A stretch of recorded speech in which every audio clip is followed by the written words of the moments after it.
आप अपनी स्क्रीन पे फ़िलहाल जो देख रहे हैं वो एक फल है। ये फल असम में चाय की पत्तियों से इतर असम की पहचान है। जब हम असम की बात कहते हैं तो हमेशा चाय की बात आती है कि असम चाय के उत्पादकों में से सबसे बड़े उत्पादकों में से एक है। लेकिन ये जो अभी आपने देखा ये तामुल फल है, ये सुपारी होती है। सुपारी का ये फल है। असम में सुपारी भी बहुतायत में होती है और केरल और तमिलनाडु के बाद या शायद उसके आसपास सबसे ज़्यादा होती है, मतलब सबसे बड़े उत्पादकों में से एक है। हम फ़िलहाल असम में हैं, ये लल्लन टॉप चुनाव यात्रा है और हमें यहाँ पे एक हम गांव में आए जो कि ये इस तामुल के उत्पादक गांवों में से एक है। यहाँ पे हमने आके समझा कि सुपारी के उत्पादन में किस तरह की दिक्कतें आती हैं, कैसे उत्पादन होता है, जो एंड प्रोडक्ट है वो बाज़ार में कैसे पहुँचता है, कितने का पहुँचता है, जीएसटी वगैरह तमाम सारी चीज़ों पे हमने बातें की। हम यहाँ पे आपने फल देखा, ये हम अब एक फैक्ट्री में जा रहे हैं जो एक चल फैक्ट्री है जहाँ पे प्रोसेस होता है, क्योंकि वो फल आने के बाद वो प्रोसेस होने तक एक प्रक्रिया होती है। वो प्रक्रिया हम यहाँ पे समझेंगे और हमारे साथ नमस्ते, क्या नाम है आपका? मेरा नाम हारून रशीद है। हारून जी, हमें ये बताइए कि ये जो हम खड़े हैं ये सुपारी का प्रोसेसिंग होती है यहाँ पे। हाँ, यहाँ सुपारी का प्रोसेसिंग होता है। ये असम में ऑल इंडिया में फर्स्ट है ये, असम में ही होता है। सबसे ज़्यादा सुपारी सबसे यहीं ज़्यादा होती है। यही होती है। जो पान के साथ सुपारी खाते हैं वो जो पान के साथ खाता है, जो गुटखा बनता है, और कोई खाली भी खाता है, जो जहाँ पे तमिलनाडु, बेंगलोर, केरल, आंध्र प्रदेश, वहाँ पे खाली खाता है वो लोग। आप सुपारी का व्यवसाय भी करते हैं? हाँ, मैं सुपारी का व्यवसाय करता हूँ। अच्छा, हम इस फैक्ट्री में हैं। इस फैक्ट्री में थोड़ा दर्शकों को दिखाते आइए। हैं कि आइए आइए, कैसे। देखिए अभी बंद है। अभी फैक्ट्री बंद है, तो इलेक्शन के लिए आदमी लोग घर में चला गया। लेबर नहीं है, जी, माल भी नहीं है, हैं तो थोड़ा सा कुछ है। अब दिखाई ये जो टूटा हुआ, ये जो टूटे हुए दिख रहे हैं ये क्या उबाल के रखा है। ये जो सुपारी का जो छिलका है। छिलका है? ये जो छिलका है। हम जो ऊपर फल देख रहे हैं हाँ। वो फल इस तरीके से आते हैं, हाँ, इससे कच्चा कच्चा कच्चा माल आता है। कच्चा। कच्चा और माल इस हरे फल को आप लोग उबालते हैं? उबालते हैं, मतलब ये तो छिलाता है पहले। ये पहले छीलते हैं इसे? हाँ, लेबर लोग से छिलता है। छिल के बाद उबालते हैं। उबालने के बाद वो हीट में देता है। हीट में देने के बाद सुखाता है, धूप में भी देता है। धूप में देकर सुखाता है, तब बाद में हम लोग सेल करते हैं बाजार में। अच्छा, इसे जैसे हमने यहाँ पे देखा कि छील के इसके छिलके रखे हुए हैं, फिर आगे क्या प्रोसेस होता है? आइए, आपको हम दिखाते हैं आगे का प्रोसेस। ये यहाँ पे जो मजदूर हैं वो रहते हैं? हाँ, मजदूर करो ये रहते हैं। ये जो चारों तरफ है, इस तरफ लेबर लोग बैठ के सिलता है। ये इस तरफ को हाँ, चारों तरफ बंद है। हाँ, अभी तो बंद है। हम्म। अभी तो बंद है, इलेक्शन के लिए चला गया। आदमी लोग आया नहीं, माल भी नहीं है फैक्ट्री में। जी। हाँ, तो यहाँ पे उबलता है ये जो हम लोग का। अच्छा, यहाँ पे जो फल है उसे छीलने के बाद उबालते हैं? हाँ, यहाँ पे उबालता है। ये दोनों जगह पर उबालता है। ये दोनों जगह पर उबालता है। ये बड़ी भट्टियाँ हैं ये भट्टिया है, और इन भट्टियों में इस फल को पहले उबाला जाता है। उबाला जाता अच्छा, है। इसीलिए इसका जो रंग है वो भी ऐसा पान के रंग का हो गया है, मतलब हाँ, सुपारी के ये रंग कत्था का रंग है। इसमें कत्था मिलाता है। का। अच्छा, इसमें कत्था मिलाते हैं हाँ, आप? कत्था मिलाता है। कत्था मिलाता है, इसमें कोई केमिकल नहीं देता है।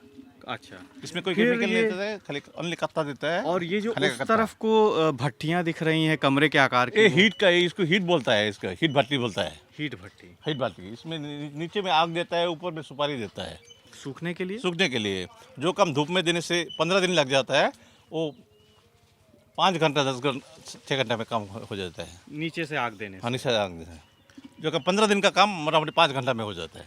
और सूखने के बाद फिर ये सूखने इस के तरह बाद से इस तरह होता है।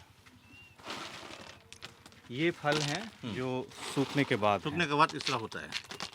ये सुपारी सूख जाती है, मतलब अब ये जो सुपारी है ये बिकने को तैयार है? हाँ, ये बिकने का तैयार है, एकदम ऑलरेडी क्लियर है ये। हम्म। है, ये आपको गुटखा में जाएगा। हम लोग तो लोकल में बेच देंगे। तो लोकल वाला जो है वो लोग बाहर में बेचेंगे, गुवाहाटी बेचेंगे, गुवाहाटी से बेंगलोर, दिल्ली, कलकत्ता, जहाँ देना है। अच्छा, ये जो सुपारी है ये आप लोग जब यहाँ से थोक के भाव निकालते हैं, ये सुपारी वैसे कितने, ये एक ही किस्म की होती है?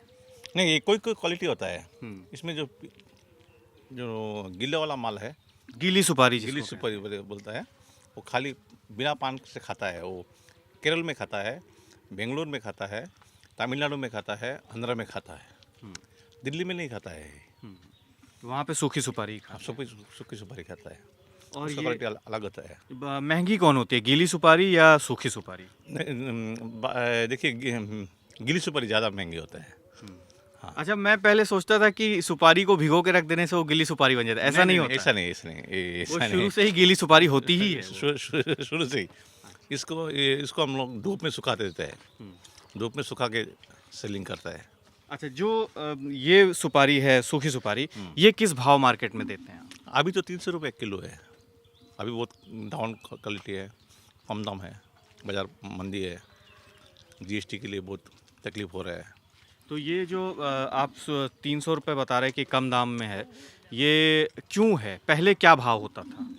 देखिए भाव तो ऊंचा ऊंचा नीचा होते रहता है, वो तो बात नहीं है, लेकिन इसका जो कच्चा माल है उसका रेट ज़्यादा हो गया, वो मार्केट में मिल नहीं रहा है, उसका रेट ज़्यादा हो गया, कच्चा माल का रेट ज़्यादा हो गया, इसलिए इसका भाव तो एक ही जगह पर रह गया। वो आगे भी 300 था, अभी भी 300 ही है, लेकिन फल नहीं है, गछ में फल नहीं है, पेड़ में फल नहीं है, तो कहाँ से लाएगा। ये जो अच्छा, एक चीज़ और है, आप सुपारी के व्यवसाय में भी हैं, फैक्ट्री हमें ठीक ठाक बड़ी दिख रही है। एक बात ये बताइए कि जीएसटी ने जब जो यहाँ पे जो प्रोड्यूसर हैं, जो बेचने वाले हैं, उन पे जीएसटी ने कितना असर डाला, किस तरह से असर डाला? जीएसटी का आपके व्यवसाय पे कितना असर हुआ? देखिए जीएसटी में बड़ा व्यवसाय के लिए तो ठीक ही है, वो लोग आगे भी टैक्स देता था, अभी भी दे रहा है। जीएसटी का मतलब जो टैक्स है वो आगे भी देता था, अभी भी दे रहा है, लेकिन छोटा व्यापारी लोग मर गया, क्योंकि गवर्नमेंट बोल रहा है जितना पैसा है और जीएसटी का थ्रू से बैंक में डालो। कोई आदमी 2 कुंटल 4 कुंटल 5 कुंटल 5,000 10,000 रुपये का माल लेके शाम को आएगा, आएगा बोले कैश हमको चाहिए, कैश पैसा चाहिए, हम लोग का घर में खाना नहीं है, हम लोग का घर में बच्चा बीमार है, तो वो लोग को कैश पैसा कहाँ से दे देंगे? कैश पैसा दे नहीं सका, वो लोग को चेक देना पड़ता है, इसलिए बहुत झमेला हो गया। क्योंकि छोटा व्यापारी के पास तो जीएसटी का कोई मतलब नहीं। ये जो फैक्ट्री आप देख रहे हैं, ये 60-70 हज़ार का फैक्ट्री है, ये 60-70 हज़ार होने से एक फैक्ट्री चल जाता है। ये 60-70 हज़ार रुपये लेके किसे जीएसटी देगा? बेचारा अपना पेट भरेगा ना जीएसटी देगा। और एक चीज़, जैसे हम यहाँ पे आए, काफ़ी अंदर बहुत रूरल एरिया है, रिमोट एरिया है, यहाँ पे अगर चेक देते हैं तो वो बैंक प्रोसेस में भी समय लगता होगा, जो छोटा मजदूर है उसको। यहाँ पे देखिए बैंक कमती है, यह ये गांव का एरिया है, ये गांव में 2-3 ठो बैंक है, छोटा छोटा बैंक है, वो लोग इतना कैश भी नहीं रखता है। अगर 1 लाख रुपये चाहिए तो एक दिन पहले बोलना पड़ता है बैंक में, चाहे भाई कल हमको 1 लाख रुपये चाहिए, तो वो लोग मैनेजर करता है, एक दिन पहले ला के रखता है बैंक में, बाद में मिलता है। लेकिन आजकल 1 लाख रुपये का क्या वैल्यू है? कोई काम का तो नहीं आता है, कोई व्यापार नहीं कर सकता है ज़्यादातर। अच्छा, सुपारी का हमने जो पेड़ देखा, जो फल है उसके, जो हरे जो कच्चे फल हैं, कच्चे फल है। वो कितनी बार आते हैं साल में, और कितना फल, एक पेड़ कितने फल देते हैं? इस साल में एक बार ही आता है, साल में एक बार ही आता है, लेकिन अलग अलग मौसम में अलग अलग जगह पर होता है। देखिए दिसंबर महीना से जून महीना तक आप लोग का नौगांव डिस्ट्रिक्ट से लेके नौगांव, गोलाघाट, जोरहाट, शिवसागर, डिब्रूगढ़, तिनसुकिया, इस लखीमपुर इस साइड में मिल जाएगा।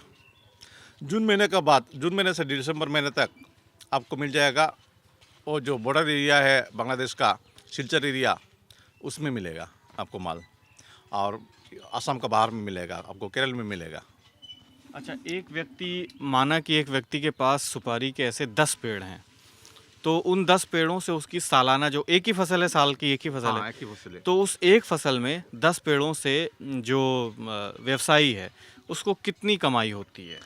नहीं, 10 पेड़ों में मतलब क्या मजदूरों का भी उसमें हो जाता है, और बाकी उतना पैसा मिल जाता है कि सबका चल सके? देखिए किसी का घर में अगर 10 पेड़ है, वो तो लेबर नहीं लगाएगा, 10 पेड़ के लिए तो लेबर नहीं लगाएगा, लेबर लगाने से 100 रुपये चला जाएगा।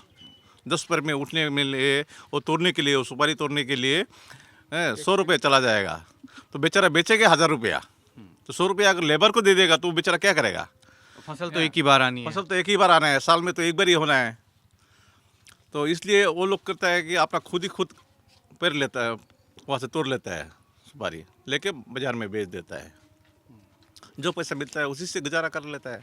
जो बड़े व्यवसायी हैं और जो आप कह रहे हैं कि छोटे व्यवसायी, छोटे जो मजदूर वर्ग हैं, हाँ, जो उत्पादन करता हैं, वो जीएसटी की वजह से उन पे काफ़ी समस्या आई। बहुत समस्या असम आई में है। अभी चुनाव चल रहे हैं हाँ, और पहले चरण का तो चुनाव हो भी गया, हाँ। बाकी के 2 चरण हैं। क्या ये जो सुपारी के जो व्यवसायी वर्ग हैं, सुपारी का जो मजदूर वर्ग है, उसके दिमाग में ये चीज़ रहेगी वोट डालते समय कि जीएसटी से हमें जो हाँ, दिक्कतें हुई। ज़रूर रहेंगी, क्यों नहीं रहेंगी? वो तो जानता ही है जीएसटी के बारे में क्या होगा, जीएसटी के लिए कितना परेशान हुआ आदमी लोग, हैं? कितना लाइन में खड़ा रहा, क्या कितना कष्ट हुआ है, कितना झमेला है, अभी तक भी चल रहा है, आगे भी चलते रहेगा जीएसटी के लिए। जीएसटी जब तक नहीं उठाएगा तब तक आगे भी चलते रहेगा। हाँ, लेकिन बड़ा लोग को तो फ़ायदा ही है, बड़ा लोग को कोई दिक्कत नहीं है। वो लोग गद्दी में बैठे रहता है, माल खरीद करता है, अपना ट्रांसपोर्ट में बेच देता है। वो लोग तो आगे भी टैक्स देता था, अभी भी दे रहे हैं। वो अभी लोग जो कर समस्याएँ हैं वो इसी स्तर पे हैं, जो मजदूर वर्ग है, जो हाँ, सुपारी अभी से जो जुड़ा। समस्या है वो मिडिल क्लास का है और छोटा व्यापारी का है। बड़ा व्यापारी का कोई दिक्कत नहीं है। ठीक है, बहुत-बहुत शुक्रिया आपका हमसे बात करने के लिए। आप ये फैक्ट्री में हमें देख रहे थे, जो सुपारी से जुड़ी हुई फैक्ट्री, सुपारी व्यवसाय यहाँ से होता है। आपने पेड़ भी देखा, इसको कैसे प्रोसेस करते हैं ये भी समझा। हम यहाँ पे आपको सुपारी का ये व्यवसाय दिखाने ले आए थे। आप असम से हमारी ये चुनाव यात्रा का अपडेट देख रहे हैं। असम से चुनाव के अपडेट्स के लिए आप हमारे साथ द लल्लन टॉप की चुनाव यात्रा में बने रहिए। असम की टीम मोती है, आप मुझे देख रहे थे। मेरा नाम सुमित और कैमरे के पीछे मेरे साथी राशिद हैं। बहुत-बहुत शुक्रिया।